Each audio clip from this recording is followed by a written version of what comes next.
met lyding en hoop, verdriet en saam staan jy staan. Jy is altyd hulp.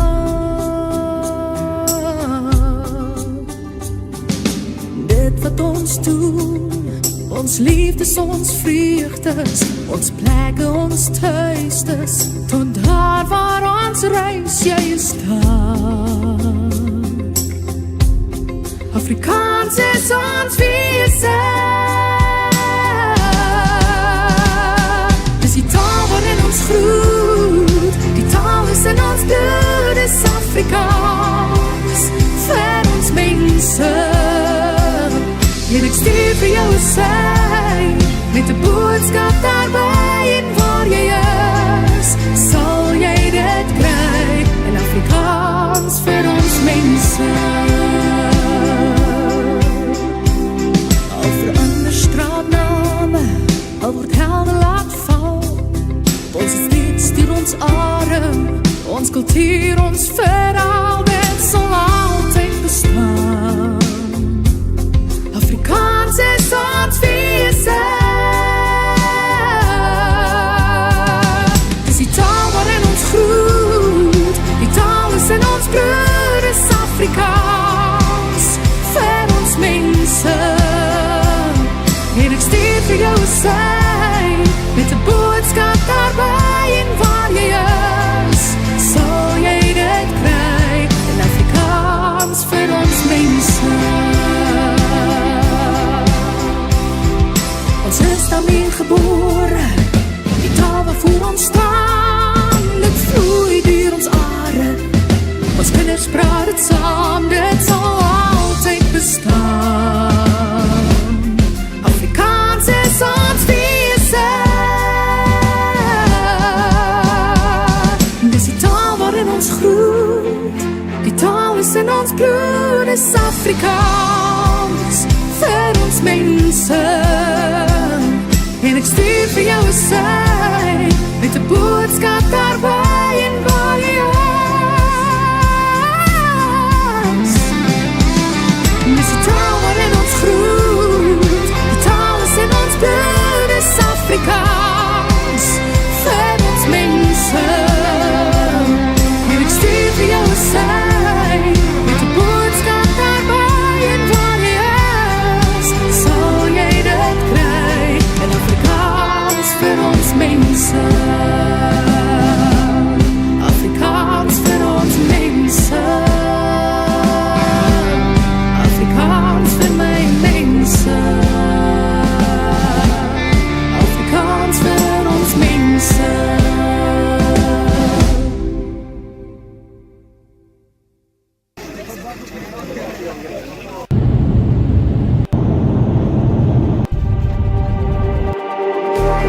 Just like the street lights lit this town, like a fire in a blaze, gotta burn it down. Alright, here we are, folks. Can't be afraid to live this out. We got this far, don't know how. I see danger in us. They know we'll burn down the night. Coming just like the sunrise. You know that we gonna light it up. Tonight, we gonna light it up. Tonight, we gonna light it up. Just like the sunrise, we gonna light it up.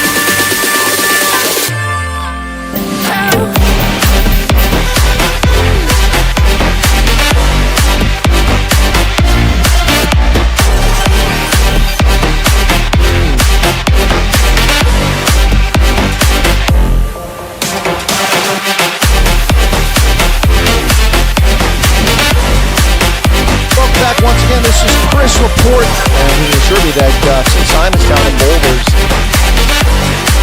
folks, this is Chris Wyatt reporting from South Africa.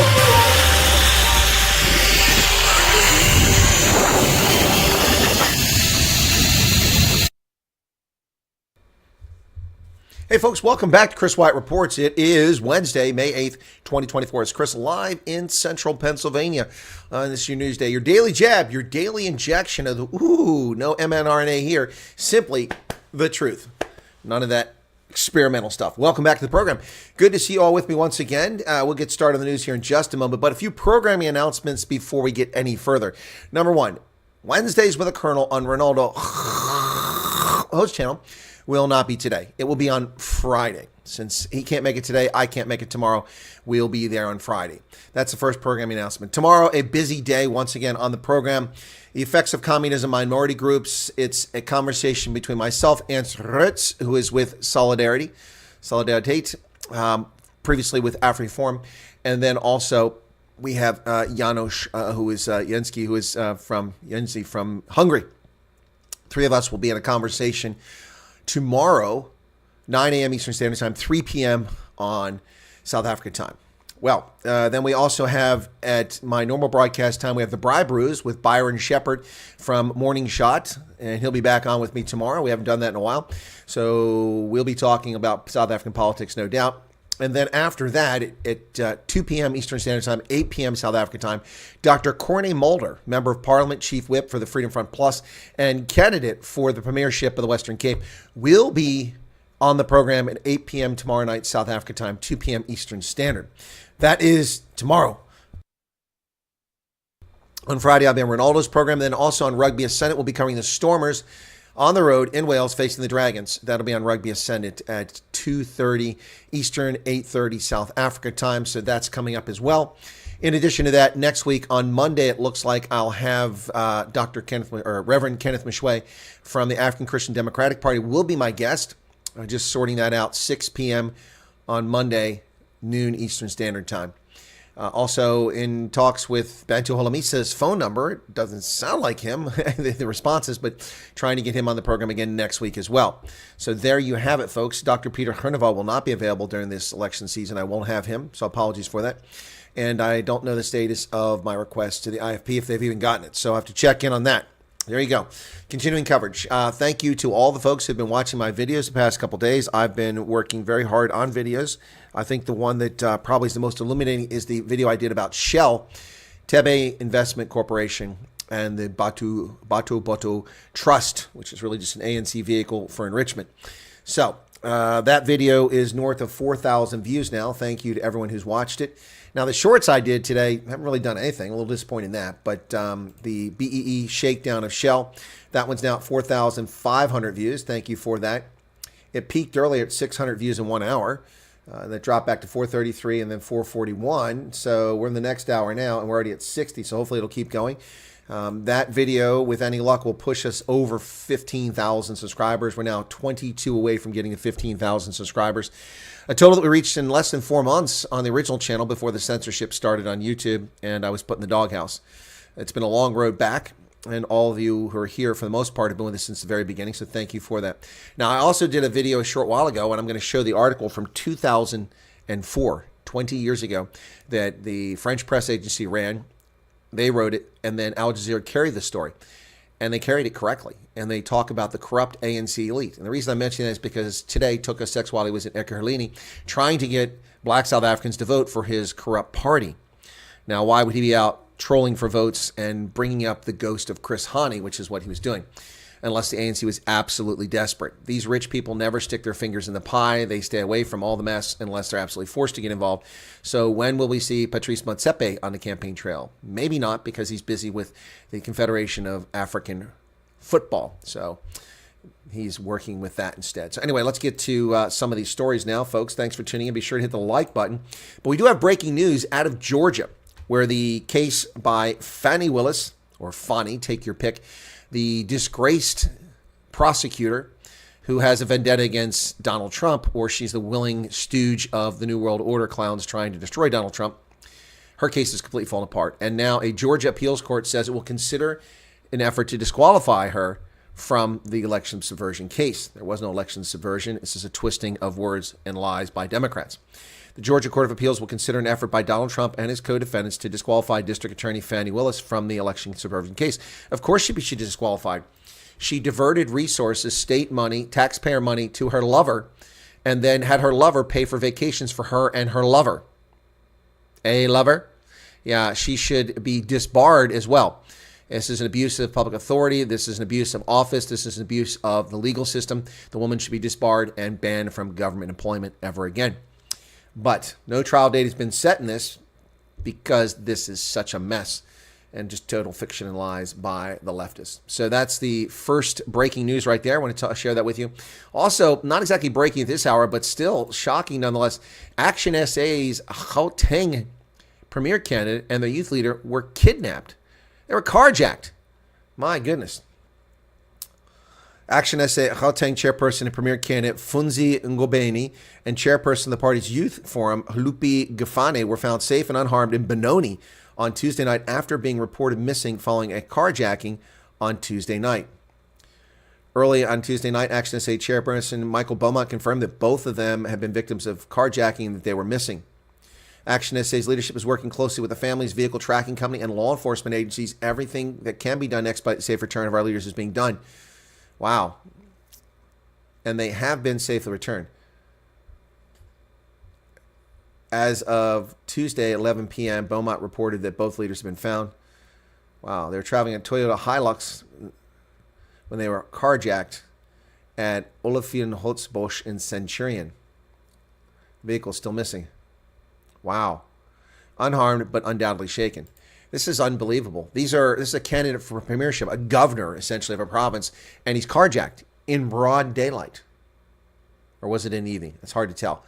Anyway, but kidnapped in Centurion. This isn't exactly, a rundown township or remote rural areas. It's in a very busy urban center in Centurion. Wow, the lawlessness and the brazen criminality of South African gangsters is off the charts, folks. Off the charts. So that happened. Now, let me harken back to this news story from 2004. 2004.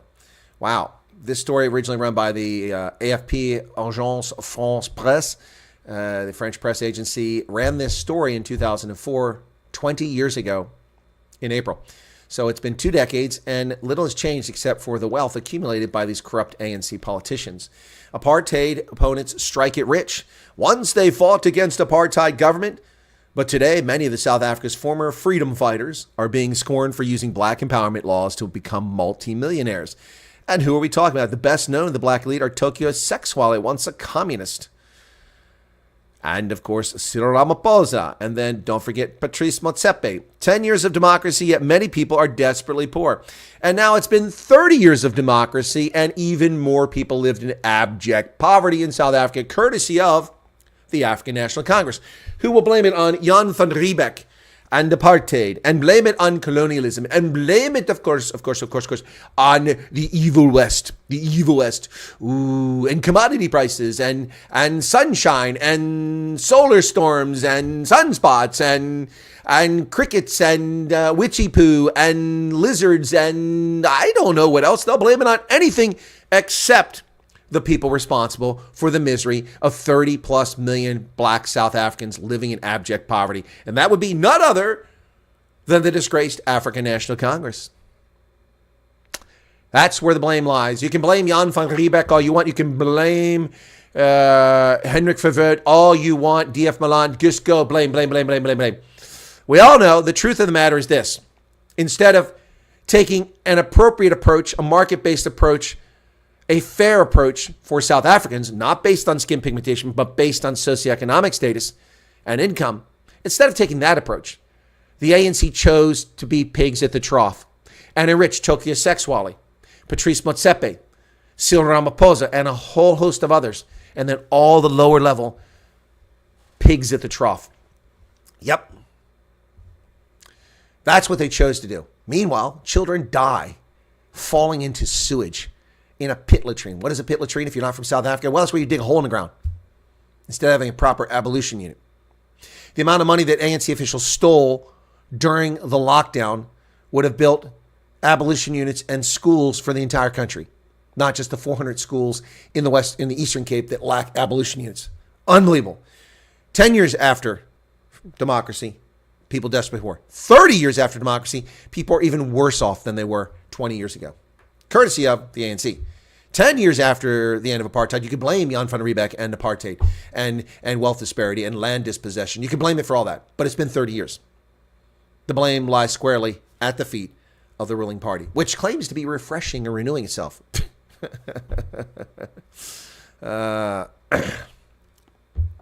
Please stop harping on poor black South Africans. What about the rest of us? Oh, Ken, stop. I talk about poor Afrikaners all the time. Stop. The ANC doesn't claim to represent poor Afrikaners, poor Indians, and poor coloreds. It claims to represent black South Africans. Hence the reason to point out its failures for the constituency which it only cares about. Doesn't care about other South Africans. That's pretty obvious. I've been very clear about that. I've been reporting on poverty in all communities all along, particularly colored communities and Afrikaner communities. So yeah, no. The building collapse in George, rescue construction workers critical as recovery operations continue. Day 3 now. Wow. The building fell on Monday. 7 have been confirmed dead. 16 were in critical condition, and 39 people were unaccounted for. Additional rescues happened last night. I have footage of that. I have not shown it as of yet, but I will show that in a video when I get around to it. I've been busy making other videos. Searching stairwells and parking lots now. They moved to a new search area at the scene of the collapsed 5-story building. As of noon today, 36 people have been extracted from the building. 7 had died. 39 still unaccounted for. Tuesday, rescue efforts were focused on 3 spots where crews have been in communication with 11 different people. The last of those people were extracted just after 1 o'clock this morning. Wow, that's amazing. Time is of concern as people are trapped under there without water now for far too long. Humans can only survive for a certain amount of time without water. And they haven't located some of these people, and that's the concern. So the death toll, sadly, will probably climb, and that's a tragedy. I want my boy out of there. Agonizing vigil for families of those trapped in the George building rubble. Family members of those trapped in the rubble of the collapsed building in George endured an agonizing wait for news of their loved ones as rescue efforts entered the second night. At the time of the publication, official figures revealed that 7 people had died, 39 were still trapped, 36 people have been recovered, although some died in hospital. I'm not going home. I'm going nowhere. I don't even want to eat. I want my boy out of there, and I must pray for him and must hope he will get out of there. Wow. Dion Saffers, speaking about his 29-year-old son. What a tragedy. A horrific situation.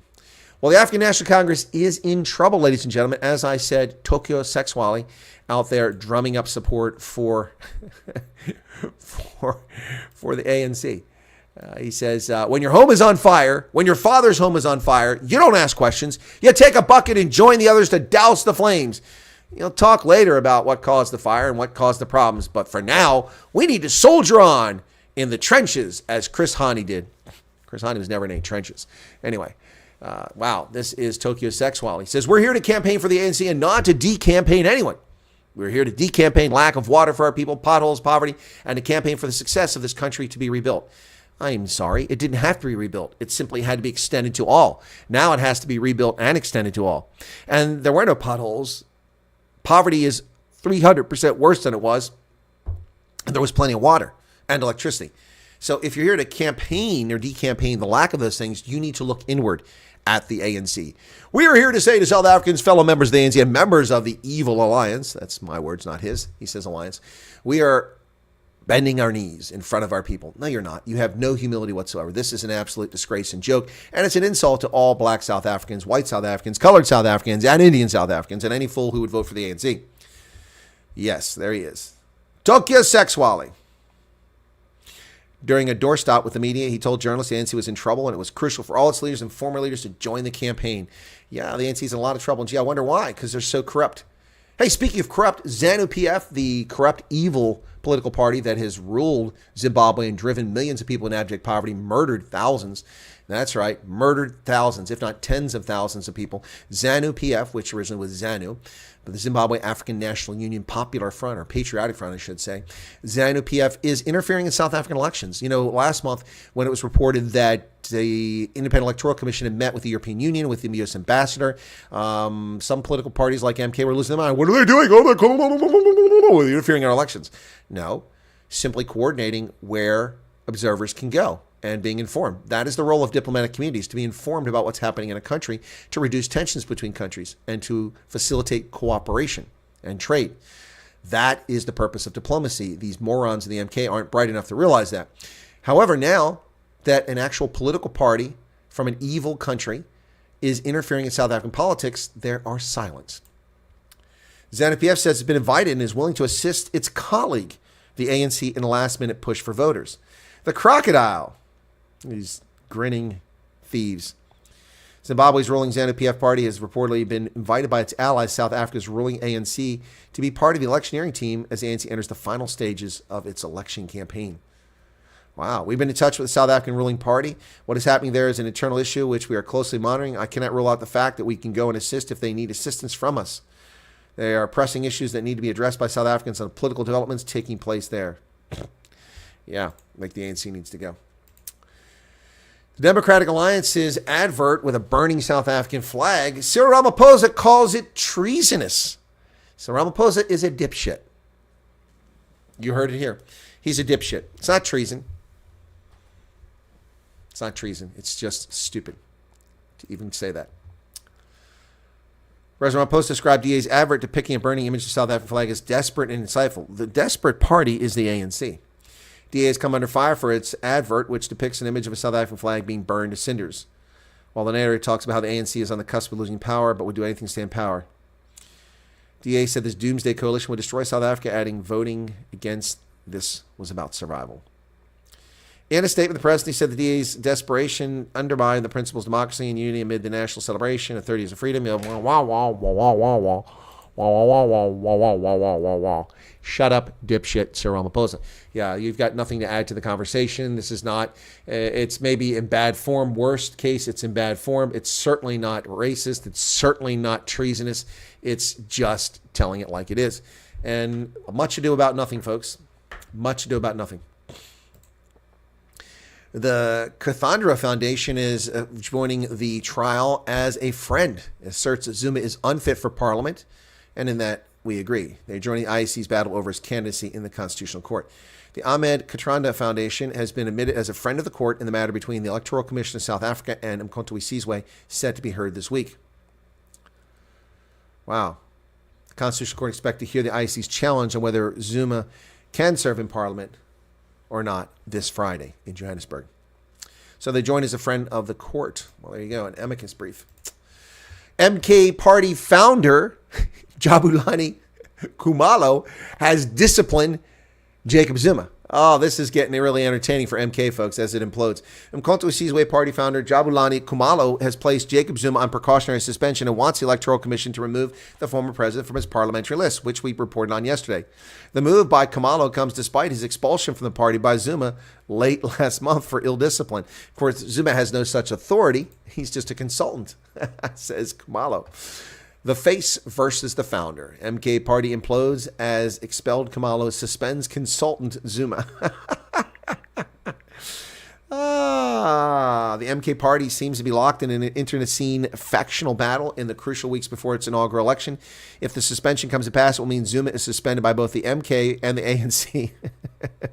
Zuma dumped the ANC in December to back the MK, but claimed to have retained his membership in the ANC. ANC has suspended him and will subject him to a disciplinary process after the election. Oh, my goodness. It's just, you can't write these stories, folks. You can't write fiction like this. This is unbelievable. Listen, don't drink Castle Lager. Don't drink Chabuco. Don't drink on Election Day. We know you sit around and don't drink anything because you're lazy, but don't drink. These are the words of Jacob Zuma. No, these are the words of Julius Malema. Yeah, Juju, not exactly a verbatim quote, but Juju's telling folks not to drink. Make sure you go vote. No drunkards. Oh, my goodness. Bulelani Nonganyikela reports that EFF leader Julius Malema says voters should not drink alcohol on Election Day, but prioritize the polls.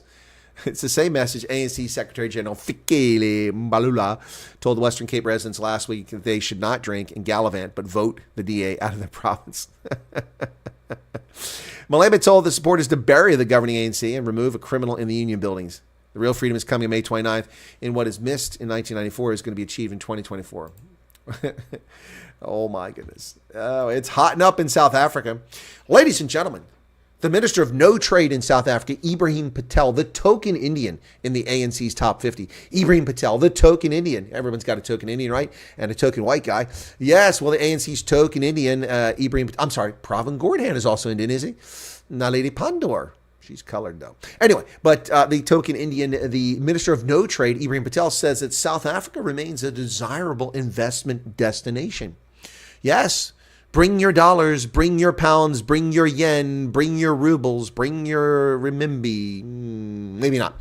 South Africa, apparently, according to the Minister of No Trade, who's seen the cratering of foreign trade since he's become the minister, and a divestment from South Africa on epic levels as the minister, is telling us it's still a desirable location to put your money.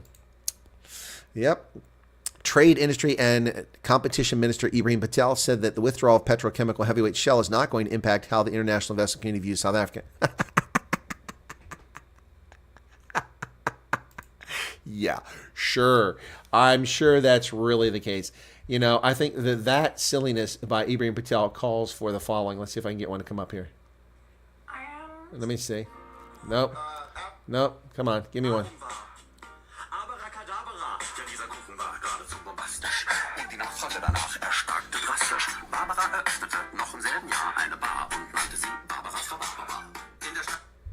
Yeah, that's more entertaining than listening to Ibrahim Patel, who's clearly living in a fantasy world.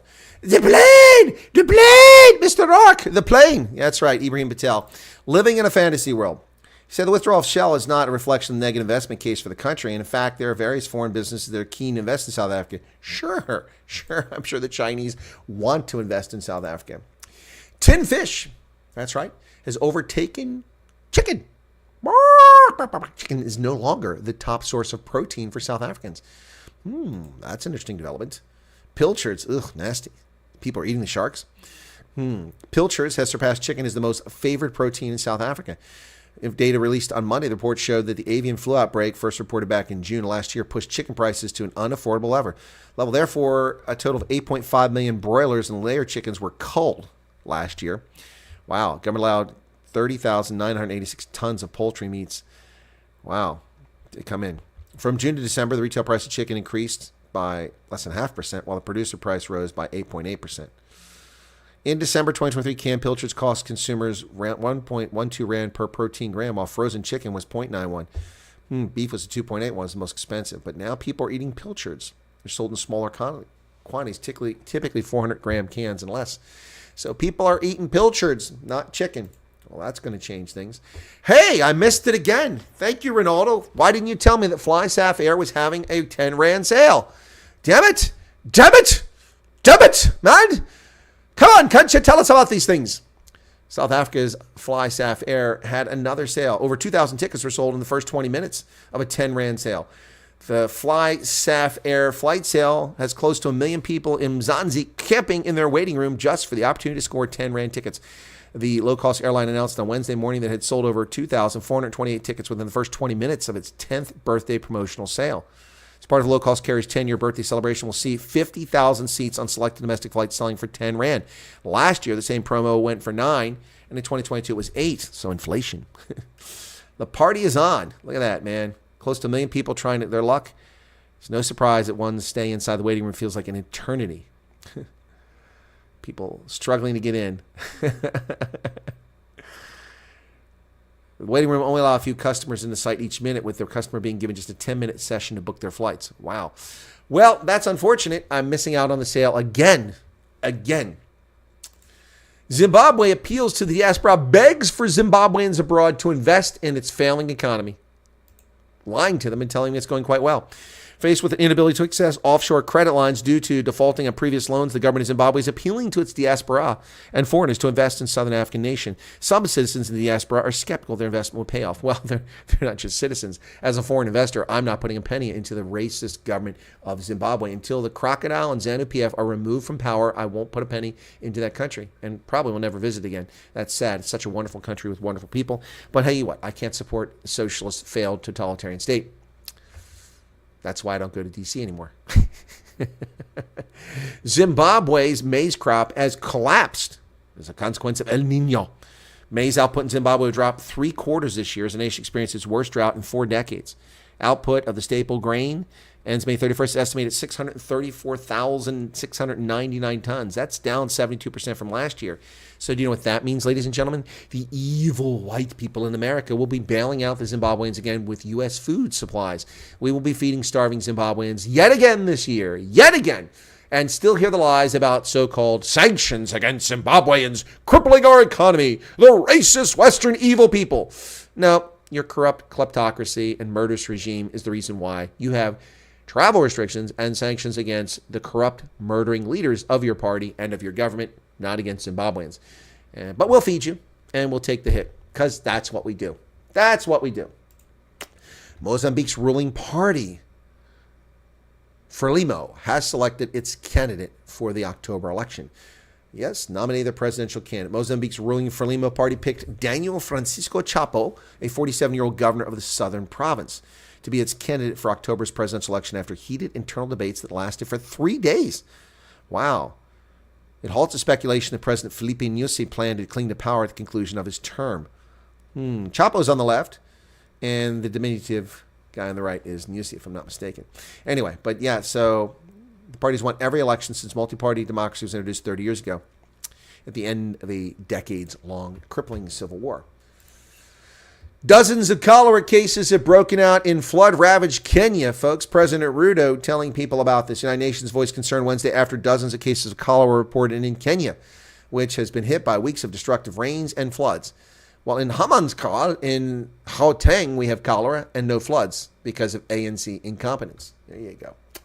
Yes, I know that the ANC does not run Hamanskral. It's run by the Democratic Alliance Coalition now, but the damage was done under the ANC. So, Togo and its dictatorial president Faure Gnassingbé, l'autocrate soft au pouvoir depuis 19 ans après avoir succédé à son père, le chef de l'État, a su se bâtir une image de dictateur fréquentable. Il vient de faire adopter une nouvelle constitution qui pourrait lui permettre de rester indéfiniment aux commandes du pays. According to Le Monde in Paris, the current president, the man who succeeded his father 19 years ago, is seeking a constitutional change, which we know about, which will allow him to stay in power indefinitely. He will be like, Xi Jinping, the king forever. Right? Gnassingbé will and his family have been ruling Togo for nearly 5 decades. Well, for 5 decades. It's unbelievable. Since the 60s. Crazy. Chad has begun counting the ballots after a tense presidential poll in the Sahel. Soldiers and riot police patrol the streets alongside at least 30 armored and other military vehicles in the opposition-friendly southern neighborhoods of the capital, according to Reuters. Streets are normally bustling in the final hours of voting. Were very quiet. At least one voter was killed in the Central African country's second largest city of Mundu, south of N'Djamena, after an unidentified gunman opened at a polling station. Shooting there. Nomads make up 7% of Chad's population. Were meant to begin early voting on Sunday, but by Monday afternoon they were still unable to vote due to logistical problems, leaving many frustrated. No one brought us to a polling station or people to tell us where to vote, said some of the Tuaregs who flow around Chad. Le Senegal publié, that's right, Senegal, folks, publishing une liste des bateaux autorisés à pêcher dans ses eaux. Cette décision vise à lutter contre la sous-exploitation des ressources halieutiques alors que les pêcheurs locaux sont confrontés à la concurrence des navires étrangers. Senegal has announced the publishing of a list of authorized seagoing vessels that can fish in its waters. La liste publiée lundi répertoire 132 navires industriels battant pavillon sénégalais, 19 étrangers et plus de 17 400 pirogues internationales. The list published on Monday includes 132 Senegalese flagged commercial shipping vessels and 19 foreign vessels, as well as 17,400 small boats, canoes, that sort of thing. Yep. But people are complaining that they want an audit to see who actually owns those boats. Palestinians thought they had a ceasefire, and then Israel crossed the border. This is a joke. The captured Wall Street Journal, once an illustrious publication devoted to news, fact, and business, has become a leftist captured publication. The publication fails to mention that the so-called ceasefire negotiation is nothing but a disgusting joke and does not secure the release of Israeli prisoners kidnapped. The Israelis must give up like 30 terrorists in prison for life for every hostage. This is not a deal. This is capitulation, and Israel will not sign this agreement. On-off talks to pause the fighting between Israel and Hamas are sending Gazans to an emotional roller coaster. Well, that's because it's all lies, and Qatar is responsible for it, and Egypt.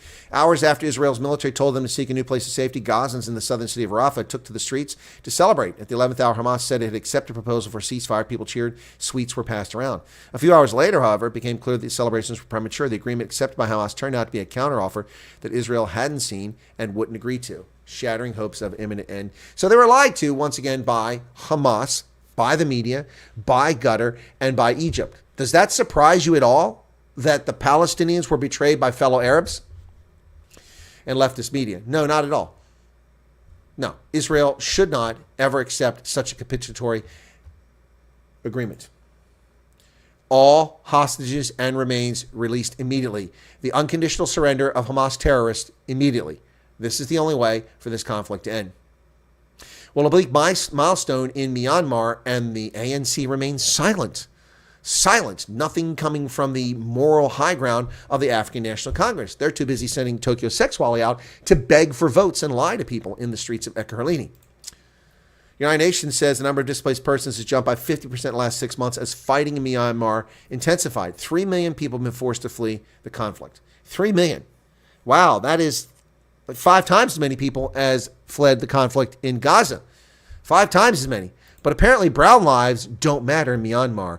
Only white lives matter in Gaza, because Arabs, of course, are designated as white. The number of Myanmar forced from their home now exceeds more than 3 million. Wow. That number is up by 50%. And the ANC is, again, as always, silent on these issues. The original mastermind behind the propaganda to venerate Kim Il-sung and Kim Jong-il, and Kim Jong-un. That's the 3 in a row. Kim Il-sung, Kim Jong-il, and Kim Jong-un. Yeah, that's the 3 of them. The mastermind, the 94-year-old dastardly North Korean propagandist, has died. The original mastermind behind North Korea's cult of personality propaganda dies. Kim Jong-un will lead a state funeral for the late official who served all 3 of North Korea's leaders. Kim Ki-nam, the architect of North Korea's cult of personality, died Tuesday. He was 94. Kim Ki-nam's career was an influential Workers' Party official, spanned 6 different decades and included close collaboration with all 3 of North Korea's leaders. In 2011, he was one of 8 officials, including the current leader, Kim Jong-un, to walk alongside the state hearse carrying the late leader, Kim Jong-il's casket. In addition to his role as regime mouthpiece, he twice led North Korean delegations to Seoul, one as recently as 2009 when he met then South Korean President Lee Myung-bak. Although he wasn't a blood relative of the ruling family, his passing was so significant that Kim Jong-un, the 40-year-old dictator, will make a rare move of leading the state funeral himself. Wow. That's some big news out of the hermit kingdom of North Korea. Hey, folks, let's do something a little bit lighter. The death of 94-year-old nonagenarians, the ANC's misery. Here's something a little bit lighter. How would you like to own an Australian beachside house? What's like there? Rent-free. They're going to give it to you. Rent-free. All you have to do is relocate to Australia's west coast. There is one catch. You must be a physician. The Australian beachside town offering a $450,000 a year Australian job, free rent, and a car to relocate and live there. It's not often you get a chance to relocate to a coastal town with a beautiful white sand beach. Well, that looks a little bit yellow. Along with a whopping pay rise. But that's exactly what's on offer, and it's right on the Kiwis' doorstep. Well, this is from the New Zealand Herald. Western Australia's beachside community, Bremer Bay, is offering one lucky person an eye-watering $300,000 to $450,000 wage, rent-free 5-bedroom home, and a car if they relocate to the remote town. What does it entail? Well, Bremer Bay, located on the south coast between Albany and Esperance, is desperate need of a new general practitioner. According to Indeed, the average Australian GP earns an annual salary of $233,000 Australian dollars. Job comes with a 4-wheel drive, so the doctor can get around the region, visiting patients in town and those who live in rural parts. Alternatively, a successful applicant can opt to take a 70% of the billings instead of the $300,000 to $450,000 salary. Live rent-free in a scenic location, experiencing the true essence of rural Australia. Work with a supportive environment alongside experienced professionals, including practice managers, receptionists, nurses, and allied health staff. Enjoy autonomy in your practice while receiving ample support and resources to excel in your role. Now, that is white sand there. Looky there, folks, how gorgeous that is. Wow. There you go. All right, so anybody who's a physician, general practitioner, interested in that, there you go. Western Australia. Try it for a year or two. Now, this is a truly sad story, folks. You go from the wonderful to the sad. This is frightening. The number of people living with dementia in Japan is shockingly high. Nearly 6 million elderly in Japan will have dementia by the year 2040. There are only 120 million Japanese. Some 5.84 million people in Japan who are age 65 or older, or about 15% of that age group, will have dementia by 2040. That's up from the current figure in 2022, which was 4.4 million. Of 120 million Japanese, 4.4 million currently have dementia. That's sad. That's a scary figure, folks. That is really frightening. Very frightening. Well, the United States has barred Intel and Qualcomm from selling their chips to China's Huawei. It's a win for both American officials worried about China's rapidly advancing technology and for the company's rivals, including AMD. Wow. The Biden regime has increased its restrictions on sales of U.S. technology to Huawei as China's leading technology firm draws more scrutiny. The move will curb some U.S. companies from selling chips to Huawei that are used in smartphones and laptops. Department of Commerce confirmed the multimedia outlets that certain licenses to export to Huawei have been revoked. Wow. That's crazy. That's crazy. Well, Huawei's going to have to get their chips from someone else. Russia unleashes a massive barrage against Ukraine, targeting the energy infrastructure. They launched more than 70 missiles and drones overnight, one of the largest barrages against Ukraine's energy infrastructure. The attack on Tuesday night was directed at facilities in Kiev and 6 other cities. Moscow continues to target Ukraine's energy infrastructure in the hope that denting industry and public appetite for fighting back against its invasion. More than 50 missiles and 20 Iranian-made Shahed drones. President Volodymyr Zelensky slammed the massive missile assault, which is also reported to have damaged homes and the railway network. Wow. Wow. Campus protest in France. Mobilisation en soutien au peuple palestinien. 86 personnes placées en garde à vue. Le ministère public doit par ailleurs faire un nouvel bilan sur ces mesures en cours, qui concernent toutes les personnes majeures. Well, ladies and gentlemen, 86 protesters arrested at the Sorbonne overnight. La évacuation des militants pro-palestiniens de l'université parisienne de la Sorbonne, mardi 7 mai, dans la soirée, a donné lieu au placement en garde à vue de 86 personnes, a fait savoir le parquet de Paris mercredi. Well, French officials are re-looking at their authorities. The criminals who've been removed from the Sorbonne after protesting in support of Hamas were arrested for 24 hours and detained. That can be extended for another 24 hours. Well, the woke Swiss Army knife is coming, ladies and gentlemen. The woke Swiss Army knife will not have the key ingredient. There won't be a knife. The woke Swiss Army knife is on its way as the wussies that run Victorinox are removing the blade from the iconic Swiss Army knife. Victorinox, the company behind the tool, made the decision as blades fall out of favor in some parts of the world. Yeah, where leftists live. The Swiss Army knife has become such a shorthand for multifunctionality that companies producing does a lot of stuff. Wearers will often say that their goods are Swiss Army knife or whatever category they're part of. You can use the tool to cut, snuff, snip, stuff, uncork stuff, file stuff, and in some cases, download stuff. But Victorinox, the company behind the famous gadget, is working on a Swiss Army knife without the knife part. We are in the early stages of wussification and developing product pocket tools without blades, said a spokesperson.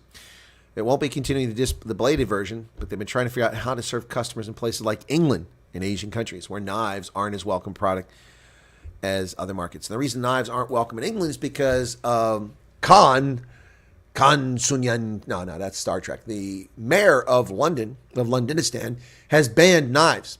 So that's why they're not popular. Not because they're not popular. People need knives. But they're illegal by a criminal cabal led in Londonistan. Yes, that's right. So Ursula von der Leyen. Yeah, that's a perfect name for her. From the Lion. That's right, lying. Ursula von der Leyen nennt AfD verlogen und Geschichte vergessen. Ooh, that's some harsh words there. EU-Kommissionspräsidentin Ursula von der Leyen von der CDU hat die AfD scharf angegriffen und sie als destruktiv, verlogen und Geschichte vergessen bezeichnet. Sie sprach am Mittwoch zum Abschluss des CDU-Parteitags in Berlin zum Auftakt der heißen Phase des europäischen Wahlkampfs. Ursula von der Leyen, the disgusting mouthpiece from the Christian Democratic Union, once considered conservative party, but part of the cabal running Germany now. Ursula von der Leyen, the European Union Commission president, attacked the alternative for Germany, calling them destructive and mendacious and ignorant of history, forgetting history, attacking them at the CDU's party day in Berlin. Yeah, okay. Yep. She did say that criminal alien invaders do need, my words, not hers, do need to be sent back. They undermine public safety. Well, that was a shocker to see that. Also in Germany, Universität Leipzig verteidigt Räumung von Pro-Palästina-Kampf. In Leipzig und Berlin haben Hochschulen den Protest von Palästinensern Gruppen mit Räumungen beendet. In Köln gibt es noch immer eine Zeltstadt. Wow, ladies and gentlemen, the University of Leipzig has defended its clearing of a pro-Palestinian, pro-Hamas terror camp. And here you see Uni-Besetzung gegen Genozid. See, ladies and gentlemen, the word Besetzung in German means occupation. Besetzung. So it's an occupation. They admit that they are criminals by putting signs up like this. Our university occupation. This is a criminal act, and they've been removed. These protests are happening in Germany, in the United Kingdom, in France, in the United States, and these people need to be locked up because they're dangerous domestic terrorists, most of them. So ist die Wehrpflicht in anderen Ländern organisiert. Yes, well, the CDU wants to bring back the draft. Die CDU will die Wehrpflicht wieder einführen und hat ein bestimmtes Modell vor Augen. In Europa gibt es jedoch auch andere Lösungen, an denen man sich orientieren könnte. Ein Überblick. The ruling, or not the ruling, but the CDU, the opposition in Germany at this point, no, it's ruling, isn't it? Anyway, whatever. The CDU wants to bring back mandatory military service, the draft. And it says there are examples in Europe. This is a dumb idea, a stupid idea. It is, they finally got rid of the draft and now they want to bring it back. Well, Macedonia, Greece, North Macedonia. It's North Macedonia. Sorry, didn't mean to upset you there. North Macedonia, we're voting in elections, will test the European Union ambitions. Predicted victory for nationalist VMRO-DPMNE party may stir tensions with European Union neighbors Greece and Bulgaria. North Macedonia goes to the polls to vote in parliamentary and presidential elections that can present a test for the Balkan states' European Union ambitions. The votes today come after Gordana Siljanovska-Davkova of the right-wing Vimro Dipinimide took a clear lead in the first round of the presidential poll held last month. Victory for the Nationalist Party would set the stage for tension with neighboring Greece and Bulgaria, who already don't want North Macedonia. North to Alaska. Oh, sorry, wrong song. Yeah, North Macedonia. They don't want them to be part of the European Union. The U.S. has paused shipment of thousands of weapons to Israel amid the Rafah rift. See, Joe Biden's corrupt regime wants the Israelis to be forced to take an agreement that lasts for over 130 days and does not guarantee the return of hostages or their remains, forcing the Israelis to release hundreds of terrorists in exchange for a handful of hostages. So the Biden regime is now going to deny ammunition to Israel. The Biden regime paused the shipment of thousands of weapons to Israel, including controversial 2,000-pound bombs, amid mounting concern that the country's plan to expand a military operation that could dramatically increase the conflict's death toll. Yeah, no, it's because they didn't accept the corrupt deal. That's why. Well, the Biden regime and Joe Biden himself have finally stepped forward and done the right, moral, and just thing. It took them months to do it, but now finally, after the October 7th horrendous, heinous, cowardly terrorist attack and invasion of Israel, November, December, January, February, March, April, May, 7 months later, almost to the day, Joe Biden finally calls out the anti-Semitic and Israeli hating and Christian hating nonsense taking place in America. President Joe Biden called out what he described as a ferocious surge in anti-Semitism using a somber speech to tie together two grim anniversaries, his nation's annual commemoration of the Holocaust and the beginning of the 7th month of hostilities in Gaza. This hatred continues to lie deep in the hearts of too many people in the world. He spoke at the U.S. Capitol before a group of legislators with a few elderly survivors of Nazi Germany's concentration camps. In his remarks, Biden sought to tie the event to militant Palestinian group Hamas' stunning attack. The attack provoked a conflict that's ongoing to this day. We've seen a ferocious surge in anti-Semitism in America and around the world. Now here we are, not 75 years later, but just 7.5 months later, and people are already forgetting that Hamas unleashed this terror. You are correct, Joe Biden, and it's about damn time that you said so. Wow, I can't imagine I would ever say that Joe Biden is correct, but I do say that today. I do say that today. Judge indefinitely delays Trump's classified documents trial, and yet the implosion of another fraudulent, no pun intended, trumped-up lawsuit against the former president, an effort by the corrupt Democratic establishment to destroy Donald Trump and steal another election. U.S. Judge Eileen M. Cannon said there are too many pretrial issues to set a new trial date. And, of course, this comes on the heels of the revelation that Jack Smith lied about the classified documents. The FBI put top-secret covers on top of documents and took photographs of them that weren't even classified in a clear effort to manipulate the media and the public into determining that Donald Trump was guilty of a crime that he has not committed. This is how far gone this country has gone. The Federal Bureau of Incompetence in collusion with the Department of Injustice, whom they work for. Wow. Donald Trump's Florida trial for allegedly mishandling classified information and obstructing government efforts to retrieve them has been pushed back indefinitely. U.S. District Judge Eileen Cannon ruled Tuesday, increasing the chance the former president's ongoing New York criminal trial may be the only one to happen before the November election. Yeah, well, the Fani Willis, gone. The final decision in the corrupt civil settlement of $453 million, that's in appeal. That won't be solved. So these corrupt trials attacking the former president, and wait till rational people get back into governance. Wait till they get back in governance. It is time to clean house with all these criminals. Speaking of horrible people, New York Governor Kathy Hochul said a very racist statement. There's already a meme floating around of a black dude trying to figure out what a laptop was, because she said black kids, it's like Joe Biden. Black kids are just as smart as white kids, as rich kids, or something like that. Remember that Joe Biden comment? New York Governor Kathy Hochul apologized for saying black children don't know what a computer means. Wow. Another racist. Kathy Hochul said she regrets saying black children who grow up in the Bronx don't know what the word computer means. I misspoke and I regret it. Of course black children in the Bronx know what computers are. Yeah. Another racist exposed herself. Another racist exposed herself with her word salad, admitting what she really believes. Of course, Joe Biden is a guy who was against court order busing to end segregation. Remember that? Yeah, but if you ain't black, if you don't vote for me. TikTok is suing the federal government, and they should, over the forced divestment law. The new law requires the app to divest from its Chinese parent or be banned from the United States over national security concerns. And they're suing. The argument they're making is the First Amendment rights of TikTok and its hundreds of millions of users over national security concerns. Well, the First Amendment rights of Americans will not be infringed upon with the forced divestment of TikTok unless it's closed. If it's sold to someone else, that doesn't change your ability to access TikTok. We can still do that.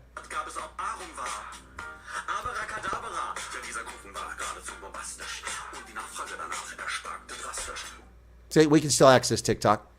Anyway, yeah, there you go. Now, this one I'm stunned about, folks. I'm trying to sort this one out in my head. What exactly does this mean? FTX, the crypto exchange, is paying back all of its creditors, well, 98% of its creditors, and they're going to get 118% of what they've claimed they're owed. So Sam Bankman-Fried went to prison for defrauding people. But who was harmed? Who was harmed? Now, I'm not saying you shouldn't be in jail. I'm not saying you didn't commit crimes. But the length of the sentence was because he defrauded these people and cheated them of their money. But they're going to get the money back. So where is the harmed party? The former crypto exchange expects 98% of its creditors to receive approximately 118% of the amount of their allowed claims. Wow, nearly all of FTX's former customers will get back almost 100% of the money they lost at the time of the collapse, if not more. FTX said in a statement Tuesday expects 98% of its creditors to receive 118% of the amount of their allowed claims. Others will receive 100% of their claims plus billions in interest as compensation for the time value of their investments. The company forecasts the total value of assets converted to cash and made available for distribution will be between $14.5 and $16.3 billion. Wow. Sam Bankman-Fried, who co-founded the crypto exchange in 2019, became known as Crypto King, was convicted of fraud last year. He was sentenced to 25 years in prison. So who was harmed? They're getting it back with interest. Look, I mean, I'm not saying Sam Bankman-Fried isn't guilty of a crime, but this doesn't make any sense. Does it? Does it make sense to you guys? Doesn't make sense to me. Well, the Biden regime is using the government, like most administrations do, to affect the outcome of the election. The Biden regime is accused of spending taxpayer dollars to help him win battleground state in November, according to the House Committee on Small Business. GOP-led House Committee has issued subpoenas to two Biden administration officials amid allegations the executive branch agency they work for is funneling taxpayer resources to key battleground state of Michigan to help Joe Biden win the re-election.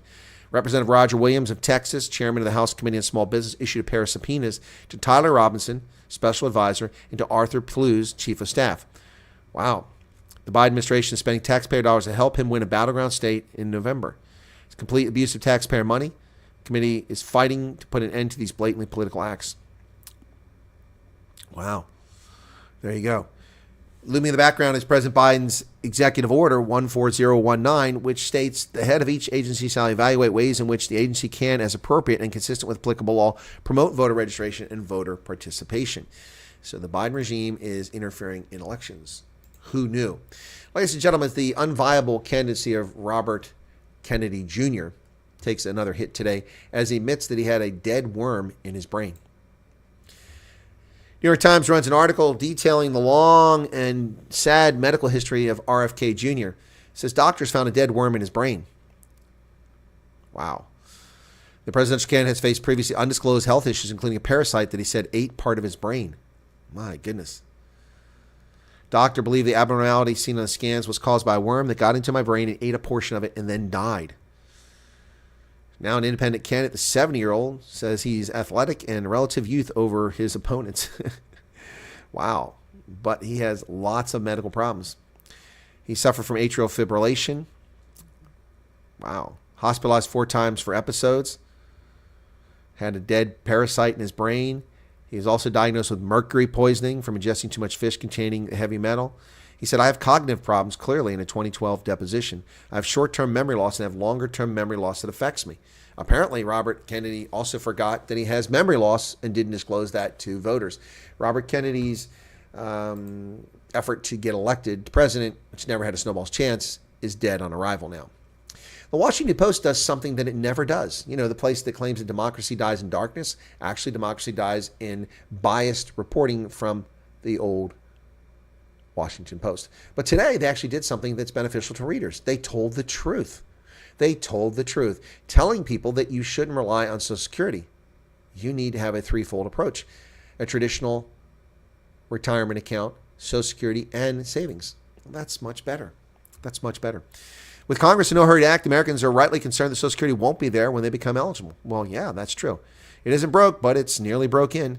Yep, Social Security is financed by payroll taxes. The total cost of the program this past year was $1.4 trillion, but the amount of money taken in was $1.35 trillion, so $50 billion short. Yep. So looking at this, how worried are you that Social Security will not be available? People in the age group 50 to 61, 46% are extremely worried, and 35% are worried. That is 81% of Americans in the age group approaching Social Security are worried that it won't be there. Even younger age groups, 47 and 33, almost the same numbers. So now, once eligible, how important do you believe Social Security will be as you age? Well, from that, of the 50 to 61 age group, 91% of people say that Social Security will be important for their income. That is ridiculously high. For those 18 to 25, the number is significantly lower. 35% say extremely important, just 41% say very important. Yeah. So she says, don't worry, get a plan. It's a 3-legged stool. Yep. Savings, investments, traditional defined benefit plan or pension, like a 401k or an IRA, savings, and Social Security. Finally, they did something appropriate. It's about damn time that they did something useful. A veteran who faked a disability claim has been given prison time. Veteran who admitted faking disability to obtain more than $660,000 in benefits gets prison time. U.S. military veteran admitted he faked being unable to walk for more than 20 years while claiming several $100,000 in disability benefits has been sentenced to prison time. Christopher Stoltz of Antrim, New Hampshire, was sentenced Monday to 18 months in prison after receiving more than $660,000 in disability benefits to which he was not entitled. He pled guilty to making false statements by faking an impairment that prevented him from walking to obtain veterans' disability benefits. In addition to his prison sentence, Stoltz was ordered to pay $662,871.77 in restitution, which is the total amount he said to have gained from veterans' disability benefits. A year after he joined the Navy in 1995, he suffered a spinal cord injury after falling off a horse, honorably discharged in 1999, and rated as partially disabled by the Veterans Affairs. In 2003, he claimed the VA that he could no longer use both of his feet, and the VA rated him as 100% disabled and increased his monthly benefits. He's also given $190,000 in funding for special cars to help mobility-impaired veterans. Wow. It's one of the most egregious benefits fraud cases ever prosecuted in the state. Jane Young, U.S. Attorney for New Hampshire, said the defendant lied to the VA for 20 years to obtain disability payments he was not entitled to. He stole not only from taxpayers, but also from fellow veterans who were entitled to the benefits. There you go. Another criminal. Stormy Daniels took the stage. That's right. Oh, actually, the stand. She took the stand and detailed tales of her banging Donald Trump. Now, remember that Stormy Daniels said in court previously and also said in depositions and also told the public that she never had sex with Donald Trump. But now suddenly Stormy was knocking boots with the Don. Really? Who do we believe? Wow, Stormy Daniels and her salacious details. Porn star's testimony prompts concerns from judge, objections from the defense, and anger from Donald Trump. Yeah, unnecessary details. Yeah, so Daniels testified that Trump invited her to his hotel penthouse after they met at a celebrity golf tournament back in 2006 when presumably she was attractive then, even though she had, fake fun bags. She said she accepted the encouragement at her publicist, encouraged her to go. At his suite, Trump greeted her in silk pajamas. She recalled teasing him that he looked like the Playboy magazine founder Hugh Hefner. He ended up changing at her request. Dinner never happened, but they had a wide-ranging talk about her childhood in the adult film industry. He showed her pictures of his wife, Melania, but assured her that they slept in separate bedrooms. He suggested she would be a good candidate on his reality show. 2006, and he said he slept in different bedrooms. The problem with that story is it doesn't jive. Barron is clearly his son. He's 18 years of age. 2024 minus 18 would be 2006, which is when she claimed that he said he was sleeping in different bedrooms. Well, perhaps Donald Trump and Melania engaged in intercourse somewhere other than the bedroom. But they clearly engaged in intercourse. He suggested she would be a good candidate for his reality show. The Apprentice, at one point, she called him rude, pompous, and arrogant. After he showed her a magazine with him as a cover story, she said, someone should spank you with that. He rolled up the magazine and handed it to her, daring her. So she said she took it from him and turned around and swatted him on the bum. Justice Juan Merchan, is presiding over the trial, told prosecutors during a break that many of the details were unnecessary. Trump's lawyers objected many times to her testimony. And Daniels said, we were great together. She testified about having sex with Trump, prompting defense objections. The two spent time together getting to know one another. Daniels testified, but the sex happened in a whirlwind fashion. When at one point she walked out of the bathroom of Trump's hotel, she found him lying on the bed waiting for her. Daniels said she doesn't remember taking off her clothes, but the sex was brief. She left quickly thereafter and said before she left, she recalled Trump said, let's get together then, honey bunch. We're great together. Daniels said at one point she blacked out during the sexual encounter. She said she wasn't drunk or drugged. Also said she wasn't verbally or physically threatening to have sex with Trump, but believed there was an imbalance of power. Oh my goodness. Wow. The New York Times, the old gray lady, has added 210,000 digital subscribers. Congratulations to the propaganda out the New York Times, which has made genuine efforts to be more objective in its reporting in the past year, and maybe it's paying off. But actually, it turns out it's mostly because people want their sports coverage. New York Times Company gained 210,000 digital subscribers last quarter, largely users who signed up for bundled services, including news, games, and sports coverage through The Athletic. Adjusted operating profit for 3 months was up $76 million. Or was 76 million, a 40% increase from a year earlier. 2024 is off to a strong start for the old gray lady. And hopefully they'll continue to report things objectively. Pennsylvania Senate, Republicans and Democrats have approved a $3 billion tax cut over the objection of top demon rats. Yep, Republican lawmakers advanced legislation for a $3 billion tax cut. Their just unveiled counterproposal to Democratic Josh Shapiro's budget, raising things by $3 billion. The tax legislation cutting taxes on income and electric service passed the Republican-controlled Senate 36-14, although there are only 26 Republicans, as Republicans position their top budget priority with less than 2 months until the new fiscal year starts July 1st. It will be the largest tax cut in the state's history. Yep, there you go. Top Democrats opposed bill, even though it drew support from 8 of 22 Democrats. What we're saying is if you think there's too much money in the savings account, then let's bring it back to the taxpayer. Yep. Shapiro's administration expects to have $14 billion in reserves by the end of June, yet they want to spend our money and keep taking money out of our pocket.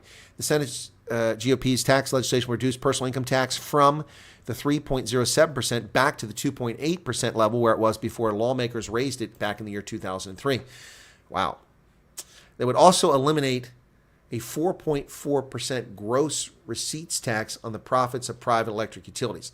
This is one reason why Pennsylvanians pay 18.5 cents per kilowatt hour instead of 12.5 cents per kilowatt hour, because of unnecessary charges, because of RGGI, the Regional Greenhouse Gas Initiative, a climate scam, and this tax, which has been around for over a century. It dates back to the 1800s. It's passed through commercial and residential electric customers. We pay it. And our legislature is seeking to rescind this nonsense. Well, I hope that they do. Hopefully they do. Yep. And there you have it, folks. That is the news for today. How y'all doing? 64 people currently here, sorry. 75 likes. And let me see this crazy story. Which one's a crazy story? Let me go back and see what the chat has got to say here. Go back a little ways here. And who is Sedgefield, Brian Lawrenson, Trevor Bush, Fiona's here. Brian Lawrenson, the scientist, the fire will not be put out while the ANC is in power. Correct. Val Cooper here. Dylan Combrick, Erica, Chris Swanepoel, Vilma Rasmus. My granddaughter told me that EFF is coming to Blumhof. She said she heard it at school from someone. I will keep my eyes open. All right, that's cool, Vilma. Thanks for that. George Steinberg in from Heckport. And Hendo is here. Jax, welcome, Jax. Who else we got there? Who else we got there? Myra Page is here. Pierre Orban, Garrett Gillich. Ken says, if Jay-Z is suspended from MK, does that mean they won't allow his face in the ballot? That's a good question. I don't think so. I think it just means he can't participate in activities, but he's still on the ballot. Bernard says, hi, Chris. The crap show continues. Indeed, it does. It does continue, Bernard. Yep. It never ends. Alter Bridge is here again. Patel wants to kill all business because it's affecting local business. Huh. Okay. Hester Coates is here. Yeah. Patel must stop zolling. You see, when people zol, they roll the zol. And then they share the zol. Yep. Grasshopper's here. Gabrielle, stop all aid to Africa. Let them beg from the Russians. There you go. I agree with that. Palestinian protest at U.S. University still going? Yes, it is still going on. Wow, Chris, knew you could speak, but impressed with reading French. Oh, really, Bernard? C'est très gentil de vous. Je parle le français, comment dit-on? Flisson depuis plus de 20 ans. J'ai appris les langues en Californie, l'école de langue de la défense à Monterrey. Oui, c'est vraiment quelque chose. Ensuite, j'étais stagiaire à l'école d'état-major à Tunis, à Bandon. Ouais. Toute l'instruction était dans la langue française. Toute la journée, française. Mais malheureusement, entre 2000 et 2011, je n'étais pas dans les pays où on parle français. Mais enfin, je suis allé au Niger et ensuite en Mauritanie. Okay. I love hearing Chris speak French. There you go. Yes, because you are a Belgique in origin. Yep. Drunken Yoda's back. Hey, how's it going, man? Drunken Yoda. And Lori is in from Finland. Lori, I was reading about the Winter War again last night. Yeah, it keeps me busy. Yes, Ken, everybody in North Korea is called Kim. New Zealand is South Africa born. Not a surprise. It's the language of love. Still confused South Africa's the second sexiest accent. Australia has too many deadly officials, so you don't want to be a doc there, huh? Okay. Somebody was on here earlier and said, I haven't been here in a long time. I'm good to be back. Who was that? I missed that. Protests are spreading worldwide. Yes, they are worldwide. Well, at least in the West, that's where they're not in the part of the world where they'll be murdered for it. Michelle Fundamental. I think maybe that's there it is. Michelle Fundamental. I haven't been here in a while. How are you doing? Hope you're doing well. I'm doing well, Michelle. Where the hell have you been? I need the numbers. We need the clicks. We need the views. Just kidding. Anyway, what we really need is some more of this. Dieser Kuchen war geradezu bombastisch und die Nachfrage danach erstarkte drastisch. Barbara eröffnete noch im selben Jahr. Barbara eröffnete noch im selben Jahr a bar. We need a little bit of that. Yeah, good to see you back there, Michelle. Good to see you back. Why is USA against TikTok and the rest of the world is not? The USA is not against TikTok. We have more users of TikTok than any other country, to my knowledge. The Congress is trying to stop the Chinese Communist Party from having access to the data that is collected by TikTok. That's what's going on. No one's against TikTok. I got no problem with TikTok. It eats your brain. It's juvenile. It's funny. I mean, check out these dudes dancing, man. So funny.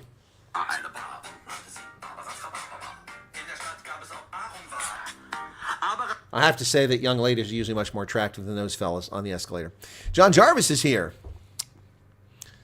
Panic mode. They've sanctioned themselves into the cock. Yep.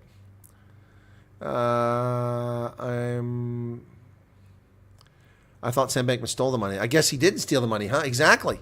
Yeah, so what's the fraud? I mean, obviously, he probably committed a crime. I'm not going to deny that. But 25 years in prison? Wow. Meanwhile, the lady who stole all that money through the blood thing, what's her name? She was sentenced to 11 years in prison, and she's only been in prison for less than 2 years, and she'll be out in a few months. She had her sentence reduced by 2 years for good behavior. So instead of 11, she just 4 years, reduced to 2. And then she just produced another 3 months. So she's going to get out in less than 2 years. Yet she defrauded people of hundreds of millions of dollars with this fake blood product. Can't remember her name right now. Yeah, she's out. Less than 2 years in prison and still wealthy. Got a ton of money. But Bankman-Fried, he goes to jail for 25 years. It's almost like he's a Donald Trump. They want to go after him so badly. Menage a Trois says, actually made good investments. He just robbed Peter to pay Paul. Yes, exactly. Thank you, Menage a Trois. That's why they have the money. Yep. He just he did a Ponzi scheme, I guess.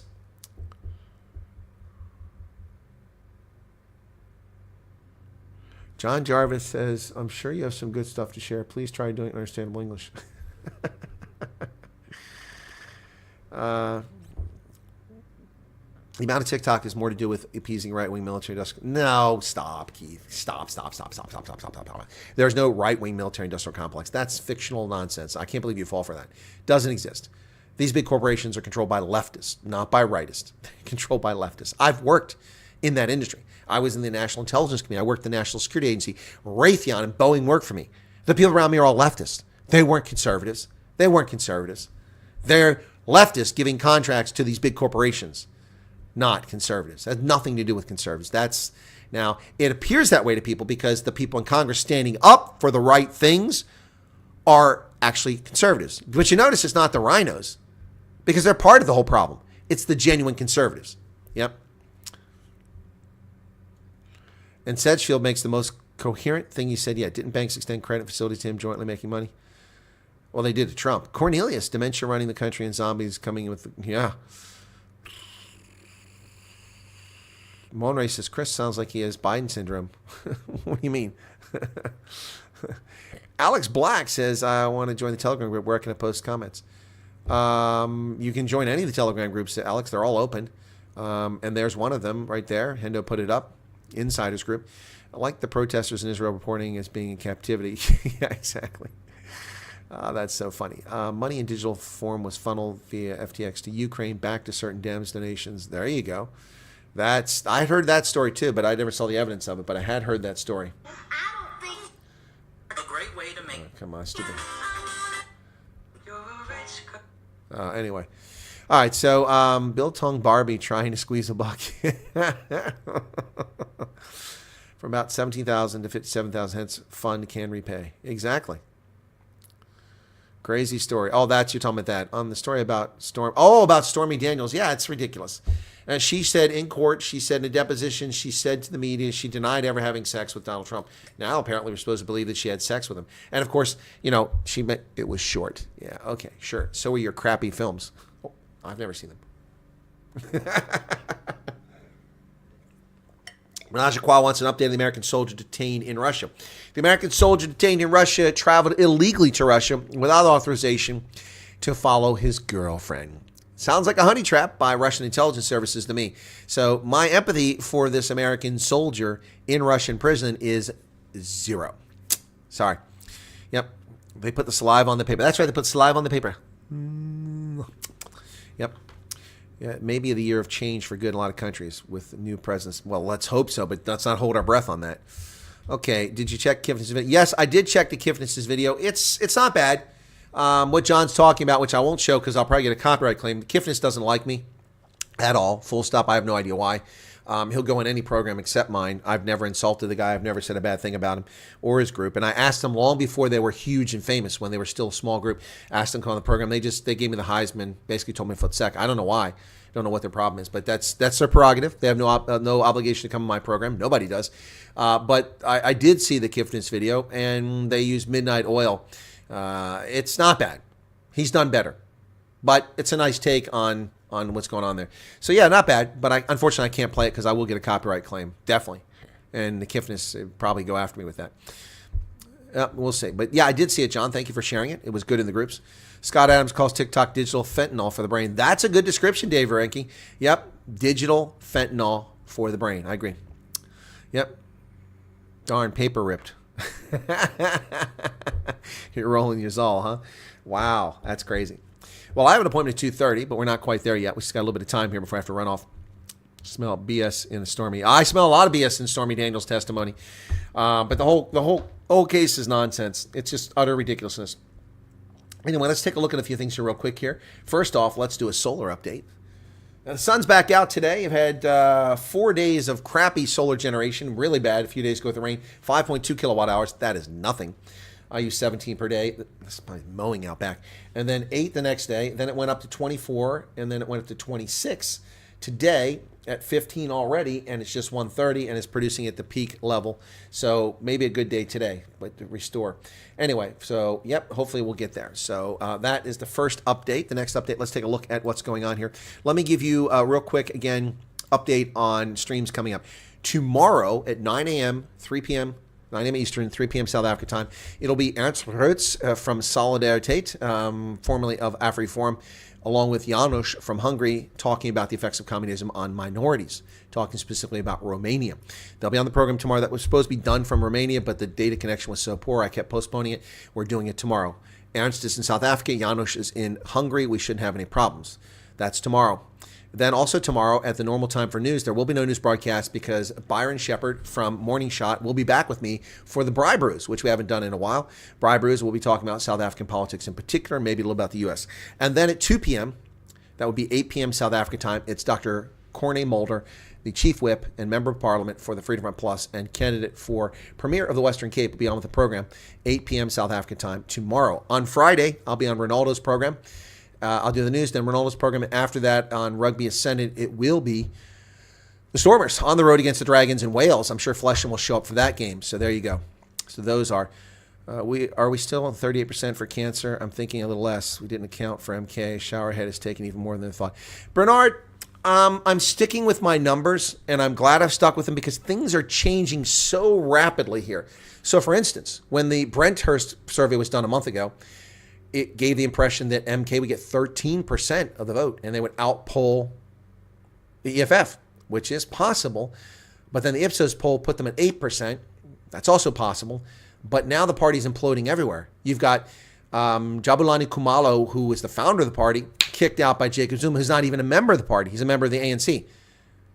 And Jabulani has now sanctioned Jacob Zuma, and the party is falling apart in so many places. Doesn't mean they won't get a lot of votes. So it's difficult to predict that. My figure, which I came up with in 2021, was 42% max, 38% likely, somewhere in that range. I pray for 33%. I'm sticking to those numbers.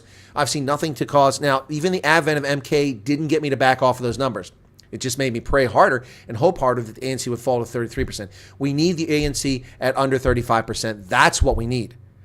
That's achievable right now. That is achievable. But it comes at an expense. It comes at the growth of MK, because EFF isn't going anywhere. They're not gaining. They might gain some in the Western Cape, but they're not gaining. They seem to think they're gaining. They're not gaining. Yep. Sticking with 37, 38. Yeah, Bernard, that's I'm sticking with the numbers I came up. Look, I mean, I've been crowing about that figure ever since 2021. People said, you're crazy. You know what you're talking about. The ANC will never go below 50%. I'm like, are you serious?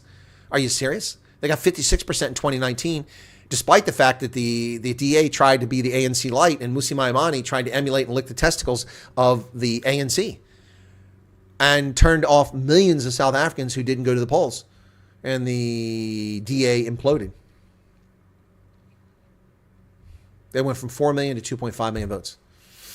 Yeah, because of Musi Maimane's failed leadership. Wasn't corrupt. He's not corrupt. Just failed leadership. I'm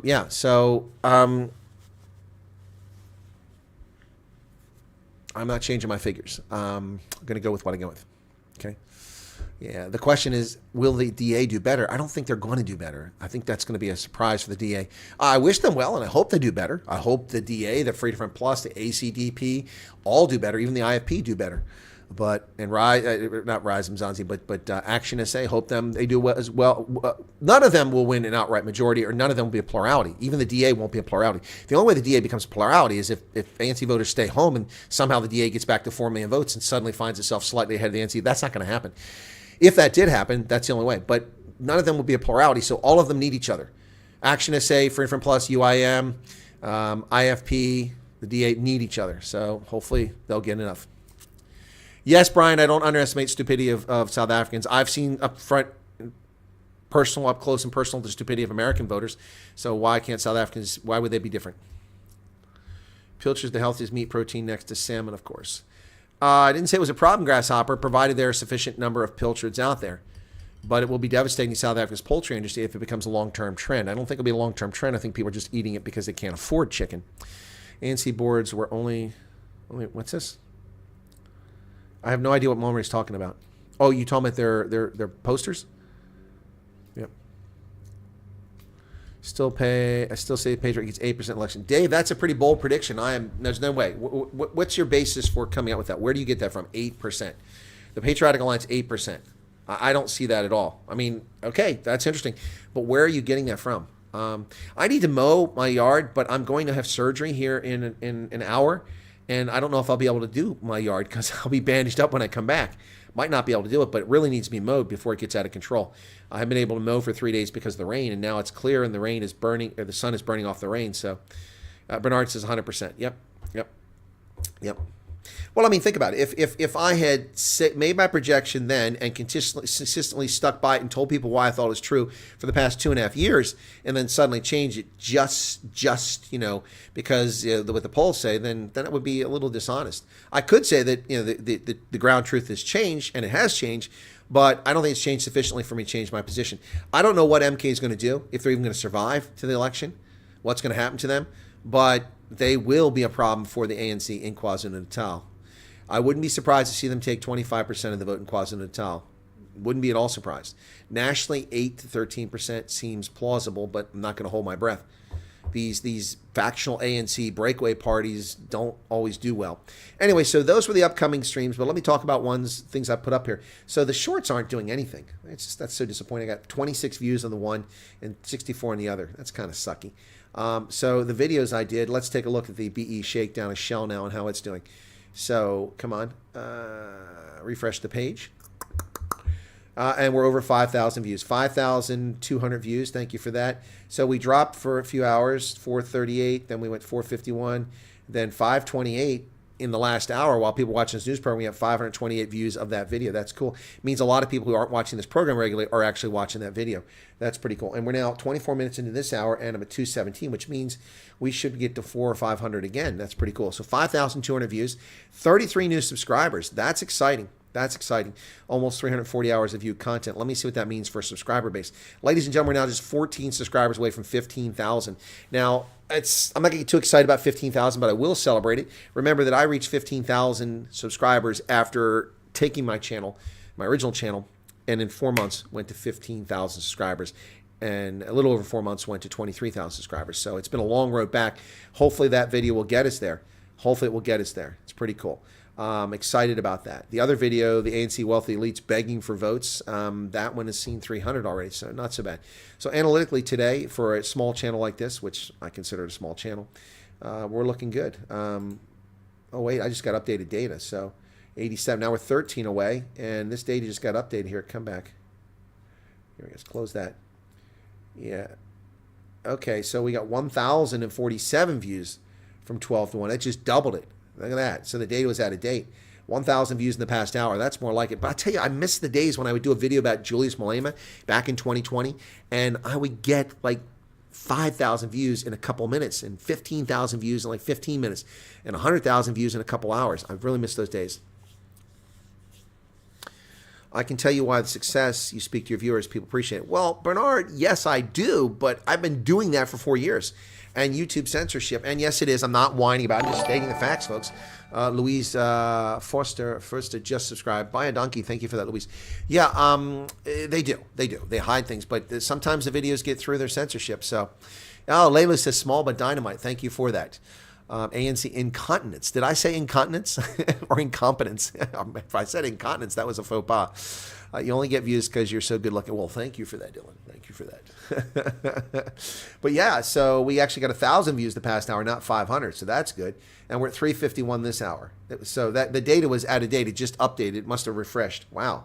It took them that long. That's the thing about YouTube's data. Sometimes it takes a long time. So like if you go look at my video, it'll just now say I went over 4,000. We're already at 5,600 for that video. So don't even waste your breath and full like Malema. Well, Kurtz, it was newsworthy, and it got a lot of views back in the day and got me a lot of subscribers. Yep. But I will tell you, the most exciting thing was when we did the Senegal thing, Senegal 2, in October of 2021, or 2020, excuse me. We did that, and I got over 2,500 subscribers in a live stream. That was epic. I'll never forget that. That's not going to happen again. Unless I'm like on the scene of an assassination attempt of a world leader. That's the only way that's ever going to happen again. Yeah, El Chapo. Cock effing pilchards. Yeah, I don't like pilchards. Salmon, yeah, I'll eat salmon all day long. Steamed crabs, all day long. Shrimp, yep. Goed Constantia is stuck. Yeah, I know. Goed Constantia really sucks. Never going to get to 1,000 views on that. That really sucks. Yep, that was a great video, and that thing is from 2 years ago. Almost 2 years ago. How many views does it have? Analytics, let me see. That thing is, still not at 1,000. 908 views. Wow. 908 views. Wow. In the first 105 days, it was 700, and I've gained 200 in the last 2 years. Wow, that sucks. Yep, so, yeah, Goed Constantia. Yep. Let me try to get that again. Goed. Get the link. Okay. So if anybody wants to go check out that video, it's actually a very good video. It's a shame because the Petsu Film crew has gone silent on me. And I don't know if he's ghosting me or his phone is missing or what's going on, but I haven't heard from him in donkey years. If anybody knows the Petsu Film crew, let me know what's going on with him, because I intended to give him a little bit of money last time I saw him, but I didn't do it because he never met up with me. Layla says, forgot to greet everybody. Well, there you go. Okay. Senegal was insane. Still think that your mods are suffering. Yeah, no, Layla, Senegal was insane, but that was quite a day. I remember that day. Of course, the Lunacy channel tried to set me up for failure there with that lame singer whom I'd had on the program, because Eric asked me to have him on the program. I had him on. He was not a very good singer, and his connections were terrible, but apparently he's the stud on another channel. Anyway, he promised me that he would give me live feeds, and then I had 6 people, and 5 of them begged off, and this guy called in. He didn't even video in. The reason he didn't video in is because he was hanging out with the Boer Legion outside of town. He wasn't even in Senegal. So I had to rely on the Boer media, and I had to rely on Big Daddy Liberty's feeds, and then also Twitter to do that live stream, and it was really something else. Really something else. That was something. But remember, I was virtually the only person who covered the Senegal the first time. Covered it live the first time. And that was even more difficult. We only had a few video clips people sent in of the saps tossing flashbangs to frighten people on the streets and things like that. Yep. So never got the Goed Constantia video from Pets. From Pets? Huh? I don't understand that. Post-Senegal traumatic syndrome. Oh, that's funny. Okay, never got... Okay, I'm not sure what that means. Post-Senegal traumatic disorder. Get Trump on your stream. Yeah, that would give me a boost. Yeah, if Trump came on here, I'd have hundreds of thousands of viewers. The guy who took the video. What video did you want, Ken? Pet Zoo Film Crew. Okay. Anyway. Yeah, so yeah, I gotta dodge out of here, folks, unfortunately. Lots of broadcasts tomorrow. I'm gonna go get surgery now. Don't sweat, it's outpatient surgery. Just painful, nothing serious. Long overdue, so hopefully I'll be better after that happens. But yeah, why aren't people, well, Grasshopper, why aren't journalists covering Myanmar? Who's been covering it since the outset of the coup in February 2021 after Joe Biden became president 3 years ago? Me. Yep. All right. I appreciate you guys too. Thanks a lot. Be sure to hit the like button, and we'll catch you later as I do my ba-ba-ba-ba-ba-ra. It's time for that. And thanks for watching my content. I really do appreciate it. Good to see a video go over 5,000. Hopefully it'll keep pushing. I think that Morning Shot did a similar video, and theirs has a lot of views. So anyway, I'll see you guys later. Thanks a lot. Cheers, and be safe out there.